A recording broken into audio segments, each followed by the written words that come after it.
গাড়ি প্রত্যেকটি গাতে এরকম সবজি গাতে এরকম সবজি করতে এরকম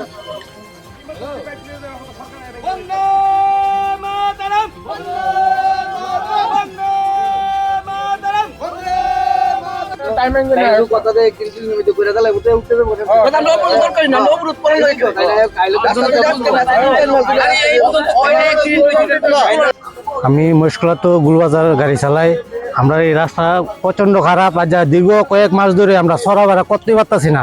গাড়ি হিটা জায়গা বিয়ারিং জায়গা রিং জায়গা, মানে কি অবস্থা। কাল কয়েকটা অ্যাক্সিডেন্ট হয়েছে, গলা পড়া শিলি লাগছে একজনের মহিলার।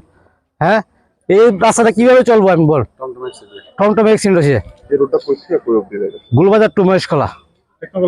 কতদিন ধরে এটা খারাপ? হ্যাঁ, কতদিন ধরে এরকম আচ্ছা, দীর্ঘ 4-5 মাস। কতক্ষণ অবরোধ? আমরা সারা রাত অবরোধ করা হয়েছে। এখন পর্যন্ত আমরা কোনো সুরা পাইনি।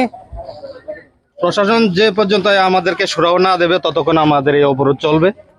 অবরোধ আমরা তুলব না, কারণ দীর্ঘদিন ধরেই, এর আগে আমরা 1.5 বছর আগে একবার বসেছিলাম ওই কালী মন্দিরের সামনেই। আমরা এসে বটো সিন্ডিকেটের সব শ্রমিকরাই বসেছিলাম। আর এই রুট দিয়ে যে বড় গাড়িগুলো লরিগুলো চলছে, এটা কোনো টাইম টেবিল নেই। সারাদিন চলতেছে গাড়ি, সারাদিন চলছে। স্কুলের স্টুডেন্ট যেতে পারছে না, অফিস স্টাফ যেতে পারছে না, গাড়ি ঘোড়া যেতে একটা রুগী নিয়ে যাওয়া যাচ্ছে না। ওদের জন্য ওরা সকাল থেকে শুরু করে রাত্রেবেলা, ওদেরকে একটা টাইম করে দেওয়া উচিত প্রশাসন থেকে, যে 8টা থেকে রাত্র 9টা অব্দি দিক দিয়ে বড় গাড়ি চলাচল করতে পারবে না। কারণ ওদের জন্য একটা স্টুডেন্ট নিয়ে যাওয়া যাচ্ছে না, একটা অফিস স্টাফ নিয়ে অফিসে একটা ঠিক মতো যে অফিস ধরতে পারছে না।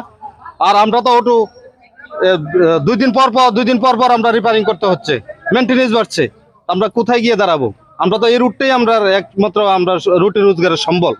আমরা এই রুটটা থেকে আমরা বউ বাচ্চাদেরকে নিয়ে এখান থেকে খাওয়াই, মা বাবাকে খাওয়াই, সবাইকে সংসার পালন করি। আজকে এই রুটটা দেখুন, গত পরশুদিন একটা টমটম টিন নিয়ে যাচ্ছে, অ্যাক্সিডেন্ট হয়ে একটা লোকের গলা কেটে গেছে, 7-8টা শিলিয়ে দেওয়া হয়েছে ওই লোকটাকে। তো ওই লোকটা কি বাঁচবে কি মরবে এটা ভগবান জানে। তো এই বিষয়টা নিয়ে কি আপনাদের কোনো কথা হয়েছে? আমরা পিডব্লিউতে একবার গিয়েছিলাম, পিডব্লিউতে গিয়ে বলা হয়েছে যে ঠিক করে দেবে। দেখুন, ওই বলার পরে ওইগুলা ইট কতগুলো ইট বিছিয়েছে, ওই আবার উঠে যাচ্ছে ইট। এই সব বড় গাড়ির কারণে, বড় লরিগুলো যাচ্ছে। এটাতে যদি একটা, ধরুন আমি খেতে পারবো 5 কেজি, এটার যদি আমি 15 কেজি চালাই, তাহলে তো রোডটা ঠিক থাকবে না। তার জন্য আমরা প্রশাসনের কাছে হাত জোর করে নিবেদন করছি যে অতি সত্বর এই রোডটাকে ঠিক করা হোক। আর এই বড় লরিগুলাকে একটা টাইম, রোড তো আছে, গাড়ি চলাচল করবে, এক সাইড করে দেওয়া। কিন্তু সকাল থেকে 8টা থেকে রাত্র 9টা অবধি যাতে এই রোড দিয়ে বড় গাড়ি চলাচল না করতে পারে।